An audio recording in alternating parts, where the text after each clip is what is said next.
Where do you stand on the call for special courts? Do you think that it would help? The way it will help is that trials can go on day to day. But to call for creation of special courts now is a constitutional matter.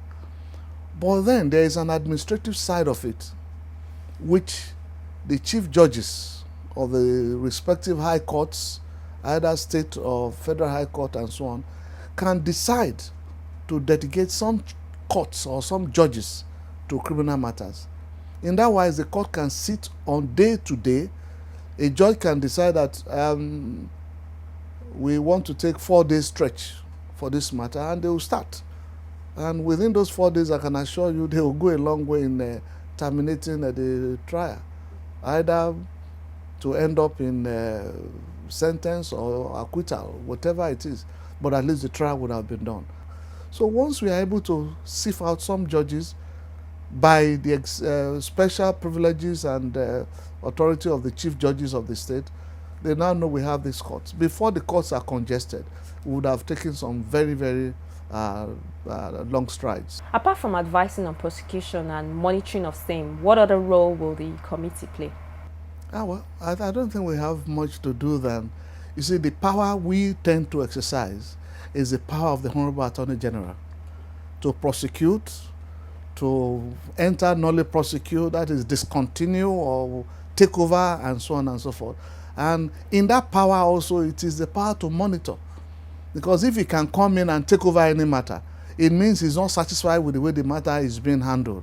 So he's taking it over, or he decides that it will be discontinued. That means there is monitoring embedded in the power of the Honorable Attorney General. So the assistance we are rendering is to make him and his office to be more effective in discharging his responsibility to the Constitution and the Nigerian people. So once we monitor and mind you, he is prosecuting, he is not persecuting. That's why he wants people who, to a large extent, will be fair-minded in looking at the cases and advising him. And if you must know also, even the National Coordinating Committee will also have rules. If you have any interest in any matter, you must disclose it. You must not sit, you must not be part of those to review the file. Any interest. You disclose the interest. If the interest is major, if the interest is minor or whatever, depending on what those who are listening to you and reviewing your interest, whatever they feel, they might have you disqualified from that file. So there won't be any conflict. So there won't be any conflict.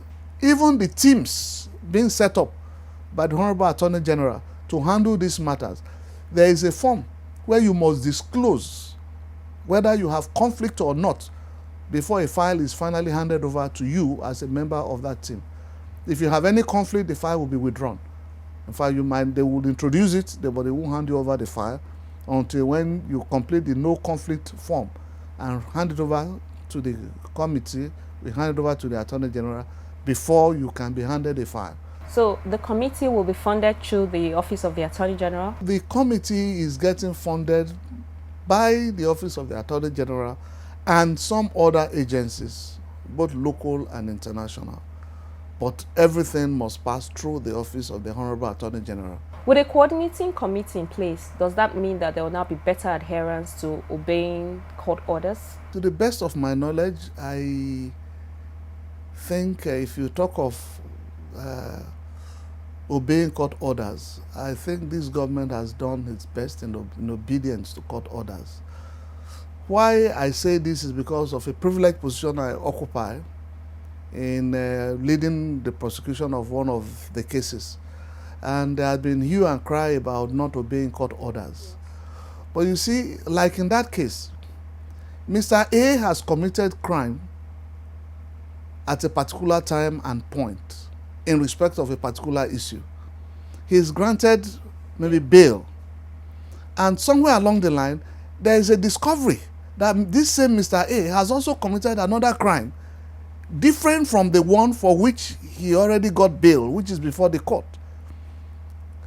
The duty of the Attorney General, even if he has to commit 20 along the line, is to continually ensure that he gets back to court to face his trial. So if such a person is arrested and rearrested and so on and so forth, from High Court to Court of Appeal to Supreme Court, they will tell you that that is not disobeying a court order. It's so long as the facts are different, the cases are different, the issues are different, the party might be the same, but that is where the issue comes. So there has to be a distinction, not a blanket thing that somebody who is in prison can be charged for something else, totally different from what for which he's been convicted and is in prison. That is the law we practice, and that's the way it is. How soon are Nigerians going to feel the impacts of the work of this committee? I can't tell you when, but I think you will see the impact, because part of the things we are meant to do is to manage information. You know, when there is too much hype in the system, you see the result, you don't appreciate it anymore. So I think part of the things the Honorable Attorney General wants us to coordinate is there's no need flying out to the world. At the end of the day, you have little or no substance. Once the cases are coming out, you will feel the impact. And then you see, at that point, you'll be able to judge whether the coordinating committee is working or not working. What would be your comments to Nigerians who are anxious to see convictions in some of these high-profile criminal cases? It is very easy to destroy, right? And unfortunately, the action that has been destroying our system is now well established. And so the issue now is how to sift the good from the bad, so that you do not convict an innocent person or unnecessarily put an innocent person to trial. And I think that's why the Honorable Attorney General set up our committee. I will advise Nigerians that please just give some time. Before now, we have seen criminal trials lasting 12 years, 15 years. Even the cases of 1999, some of them are still in court. They are still in court. And it's the same court we are going to.